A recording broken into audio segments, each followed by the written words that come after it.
Hello student, welcome to our channel Shweta study point. Student, आज का हमारा टॉपिक है संधि। आज के हमारे इस वीडियो में हम संधि के विषय में जानेंगे। तो आइए जानते हैं संधि के विषय में। संधि का शाब्दिक अर्थ है मेल या समझौता। अतः जब दो वर्णों का मिलन अत्यंत निकटता के कारण होता है तब उनमें कोई न कोई परिवर्तन होता है और वही परिवर्तन संधि के नाम से जाना जाता है। कहने का तात्पर्य यह है कि दो वर्णों अर्थात स्वर या व्यंजन के मेल से होने वाले विकार को संधि कहते हैं। दूसरे शब्दों में कहें तो संधि का सामान्य अर्थ है मेल। इसमें दो अक्षर मिलने से तीसरे शब्द की रचना होती है जिसे संधि कहते हैं। इन्हीं पदों को मूल रूप में पृथक कर देना संधि विच्छेद कहलाता है। जैसे हिम में यदि हम आले को जोड़ देंगे तो हिमालय शब्द की रचना होती है, यह संधि है। वहीं दूसरी ओर अत्यधिक शब्द को यदि हम अलग अलग करके लिखते हैं तो अति और अधिक, ये दो शब्द अलग अलग होते हैं, यह संधि विच्छेद कहलाया जाएगा। कहने का तात्पर्य यह है कि जब संधि के नियमों का पालन करके हम एक शब्द की रचना करते हैं तब वह संधि कहलाता है। वहीं जब हम इन्हीं नियमों का पालन करते हुए एक शब्द को अलग अलग करते हैं तब वह संधि विच्छेद कहलाता है। आइए अब जानते हैं संधि के भेद के विषय में। वर्णों के आधार पर संधि के तीन भेद हैं। पहला स्वर संधि, दूसरा व्यंजन संधि और तीसरा विसर्ग संधि। आइए अब जानते हैं स्वर संधि के विषय में। दो स्वरों से उत्पन्न विकार अथवा रूप परिवर्तन को स्वर संधि कहते हैं।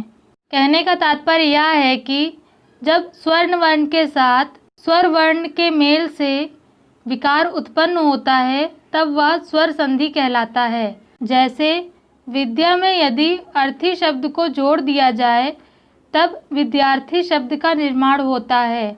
वहीं जब सूर्य शब्द में उदय शब्द का जोड़ किया जाता है तब सूर्योदय शब्द का निर्माण होता है। आइए अब जानते हैं स्वर संधि के भेद के विषय में।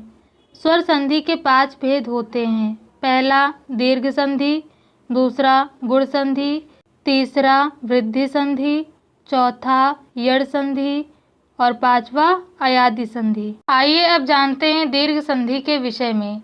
जब दो सावर्ण ह्रस्व या दीर्घ स्वरों का मेल होता है तो वे दीर्घ सावर्ण स्वर बन जाते हैं। इसे दीर्घ स्वर संधि कहते हैं। दीर्घ संधि के अंतर्गत दो सावर्ण स्वर मिलकर दीर्घ हो जाते हैं।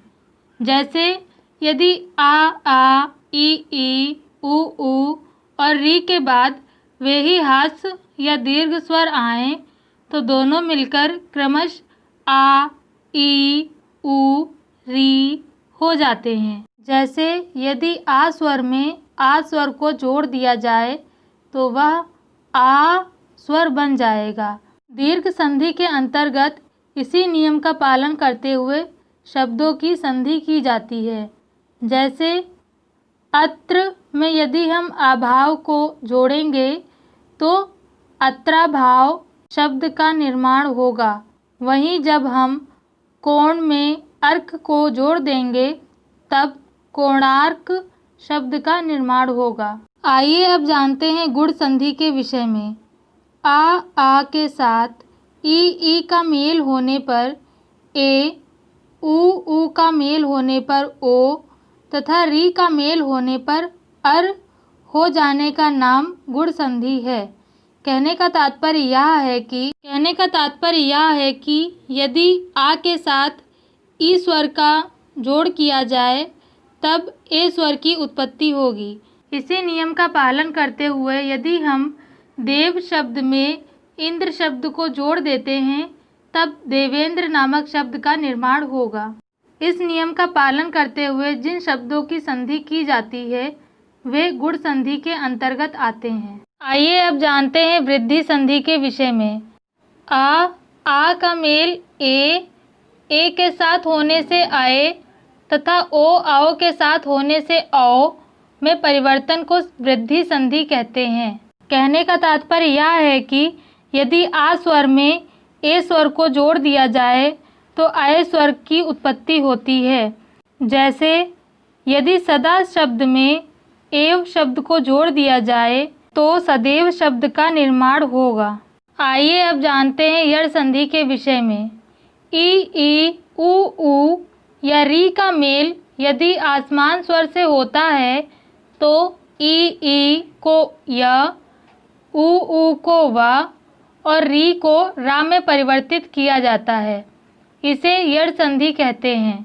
कहने का तात्पर्य यह है कि ई स्वर में यदि आ स्वर का जोड़ किया जाए तब या व्यंजन की उत्पत्ति होती है। इसी नियम का पालन करते हुए जब दो शब्दों की संधि की जाती है तब वह संधि यड़ संधि के अंतर्गत आती है। जैसे यदि में यदि अपि को जोड़ दिया जाए तो यद्यपि शब्द का निर्माण होता है। आइए अब जानते हैं अयादि स्वर संधि के विषय में। ए तथा ओ का मेल किसी अन्य स्वर के साथ होने से क्रमशः अय, आय तथा अव, आओ होने को अयादि संधि कहते हैं। कहने का तात्पर्य यह है कि अयादि स्वर संधि के नियम के अंतर्गत जब ए स्वर में आ स्वर को जोड़ा जाएगा तब या व्यंजन की उत्पत्ति होगी। इसी नियम का पालन करते हुए जब दो शब्दों की संधि की जाती है तब वे अयादि स्वर संधि के अंतर्गत आते हैं। जैसे ने में यदि हम अन को जोड़ेंगे तब नयन शब्द का निर्माण होगा। आइए अब जानते हैं व्यंजन संधि के विषय में। व्यंजन से स्वर अथवा व्यंजन के मेल से उत्पन्न विकार को व्यंजन संधि कहते हैं। दूसरे शब्दों में हम कहें तो एक व्यंजन के दूसरे व्यंजन से या स्वर से मेल को व्यंजन संधि कहते हैं। आइए अब जानते हैं व्यंजन संधि के नियम के विषय में।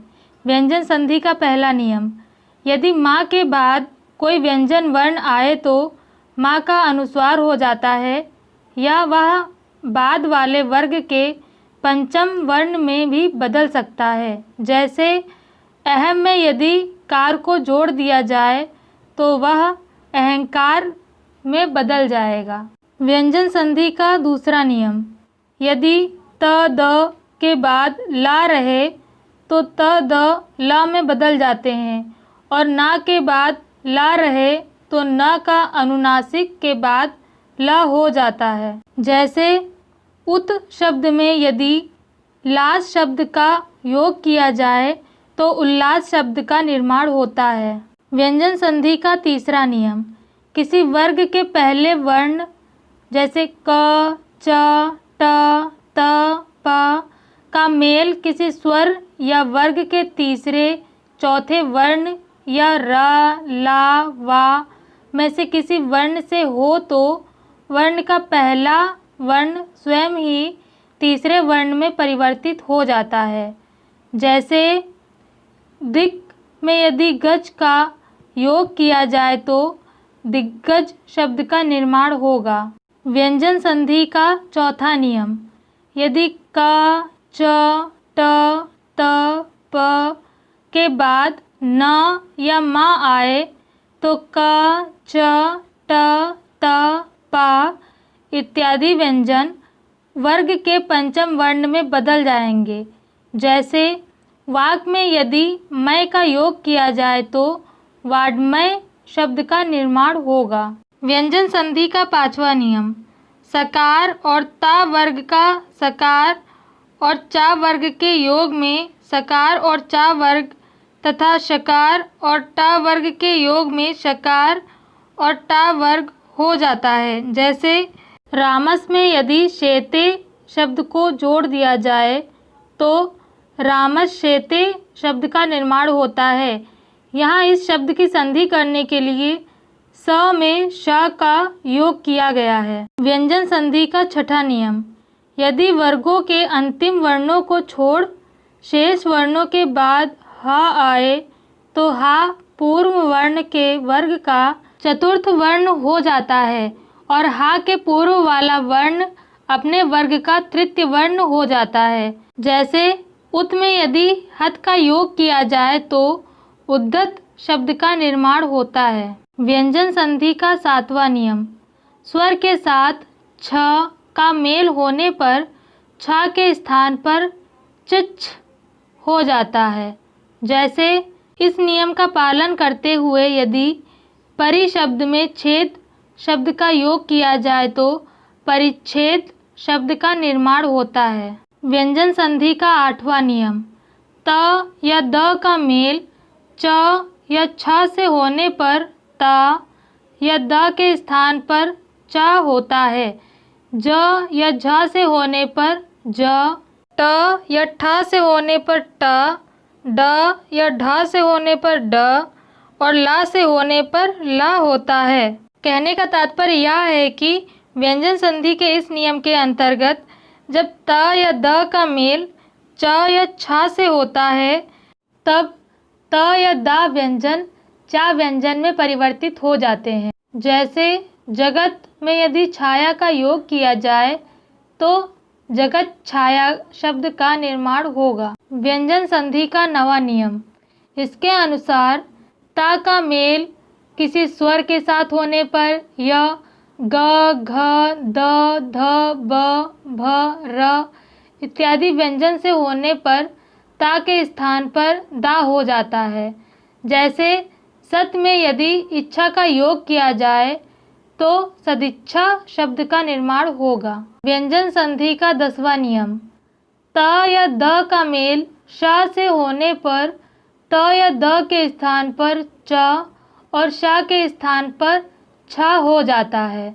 जैसे इस नियम का पालन करते हुए यदि उत शब्द में श्वास शब्द का योग किया जाए तो उच्छ्वास शब्द का निर्माण होगा। व्यंजन संधि का 11वां नियम, त या द का मेल हा से होने पर त या द के स्थान पर द और हा के स्थान पर ध हो जाता है।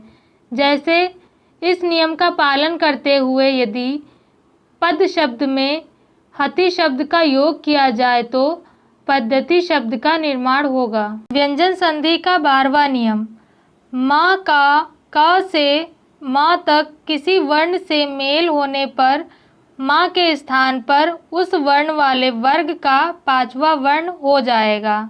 जैसे इस नियम का पालन करते हुए यदि सम शब्द में तुष्ट शब्द का योग किया जाए तो संतुष्ट शब्द का निर्माण होगा। आइए अब जानते हैं विसर्ग संधि के विषय में। विसर्ग के साथ स्वर या व्यंजन के मेल से जो विकार उत्पन्न होता है उसे विसर्ग संधि कहते हैं।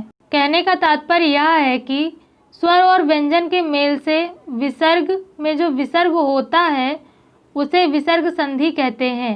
अर्थात विसर्ग के साथ जब किसी स्वर अथवा व्यंजन का मेल होता है तो उसे विसर्ग संधि कहते हैं। आइए अब जानते हैं विसर्ग संधि के नियम के विषय में।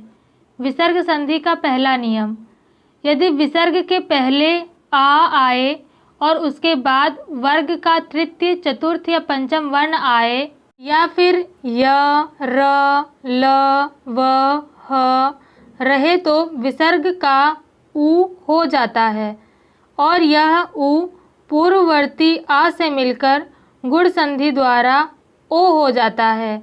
जैसे इस नियम का पालन करते हुए यदि मन में रथ का योग किया जाए तो मनोरथ शब्द का निर्माण होगा। विसर्ग संधि का दूसरा नियम, यदि विसर्ग के पहले ई या उ आए और विसर्ग के बाद का वर्ण क, ख, प, फ हो तो विसर्ग श में बदल जाता है।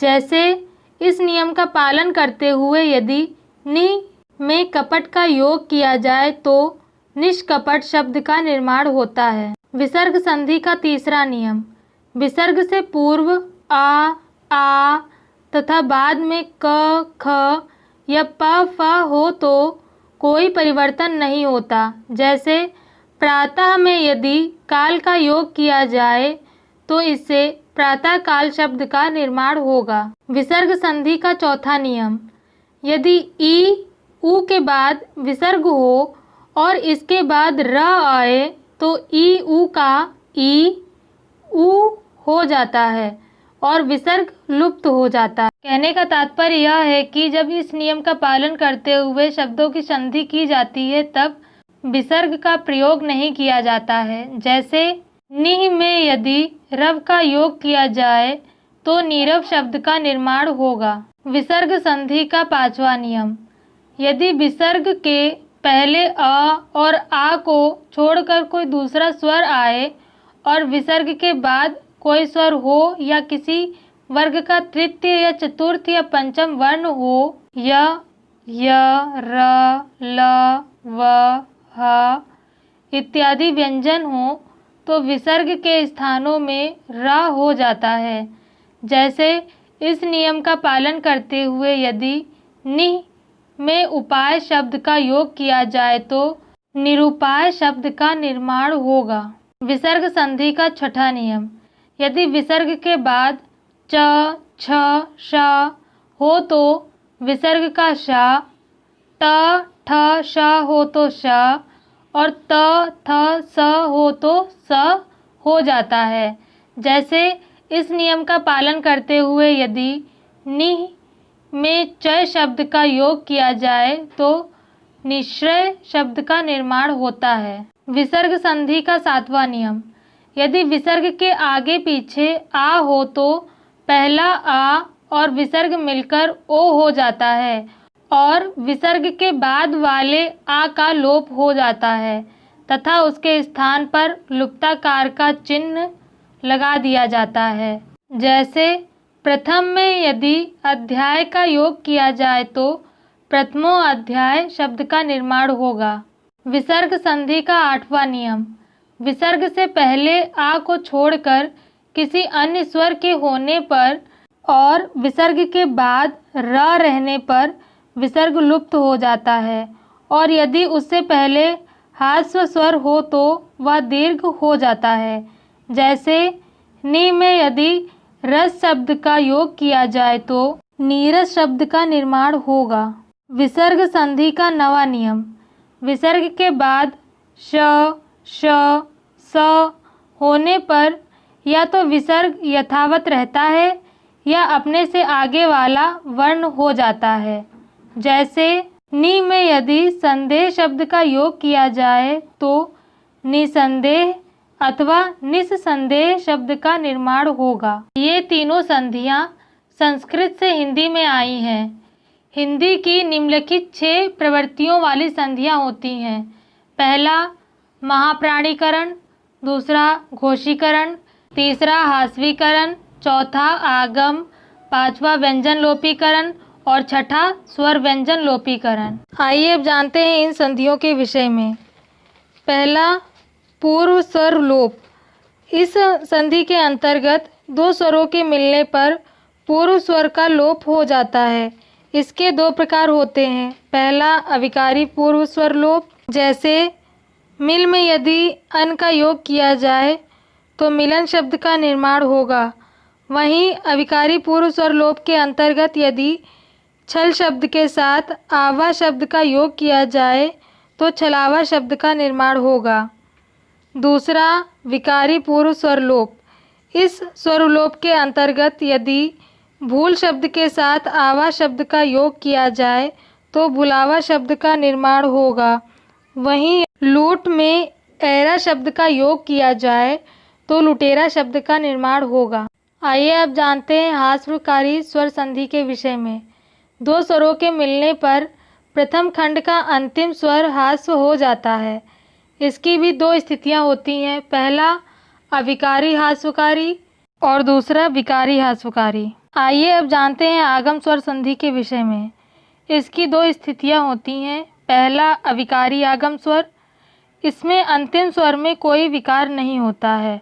जैसे तिथि में यदि आ का योग किया जाए तो तिथिया शब्द का निर्माण होगा। वहीं दूसरी स्थिति इसकी होती है विकारी आगम स्वर। इसके अंतर्गत इसका अंतिम स्वर विकृत हो जाता है। जैसे यदि नदी शब्द में आ का योग किया जाए तो नदिया शब्द का निर्माण होगा। आइए अब जानते हैं पूर्व स्वर लोपी व्यंजन संधि के विषय में। इसमें प्रथम खंड के अंतिम स्वर का लोप हो जाया करता है। कहने का तात्पर्य यह है कि इस संधि में जो प्रथम खंड होता है उसके अंतिम स्वर का लोप हो जाता है। जैसे तुम में यदि ही का योग किया जाए तो तुम ही शब्द का निर्माण होगा। आइए अब जानते हैं स्वर व्यंजन लोपी व्यंजन संधि के विषय में। इसमें प्रथम खंड के स्वर तथा अंतिम खंड के व्यंजन का लोप हो जाता है। कहने का तात्पर्य यह है कि इसका जो प्रथम खंड होता है उसके स्वर का और जो अंतिम खंड होता है उसके व्यंजन का लोप हो जाता है। जैसे कुछ शब्द में यदि ही का योग किया जाए तो कुछ ही शब्द का निर्माण होगा। आइए अब जानते हैं मध्य वर्ण लोपी व्यंजन संधि के विषय में। इसमें प्रथम खंड के अंतिम वर्ण का लोप हो जाता है। कहने का तात्पर्य यह है कि इसका जो प्रथम खंड होता है उसके अंतिम वर्ण का लोप हो जाता है। जैसे वह में यदि ही का योग किया जाए तो वही शब्द का निर्माण होगा। आइए अब जानते हैं पूर्व स्वर ह्रास्वकारी व्यंजन संधि के विषय में। इसमें प्रथम खंड का प्रथम वर्ण ह्रास्व हो जाता है। जैसे कान में यदि कटा शब्द का योग किया जाए तो कनकटा शब्द का निर्माण होगा। आइए अब जानते हैं सानुनासिक मध्य वर्ण लोपी व्यंजन संधि के विषय में। इसमें प्रथम खंड के अनुनासिक स्वर युक्त व्यंजन का लोप हो जाता है, उसकी केवल अनुनासिकता बची रहती है। जैसे इसके अंतर्गत यदि जहाँ शब्द में ही का योग किया जाए तो जही शब्द का निर्माण होगा। आइए अब जानते हैं अकारागम व्यंजन संधि के विषय में। इसमें संधि करने पर बीच में आकार का आगम हो जाया करता है। जैसे इसके अंतर्गत यदि सत्य में नाश का योग किया जाए तो सत्यानाश शब्द का निर्माण होगा। ये थी जानकारी संधि और उसके भेद के विषय में।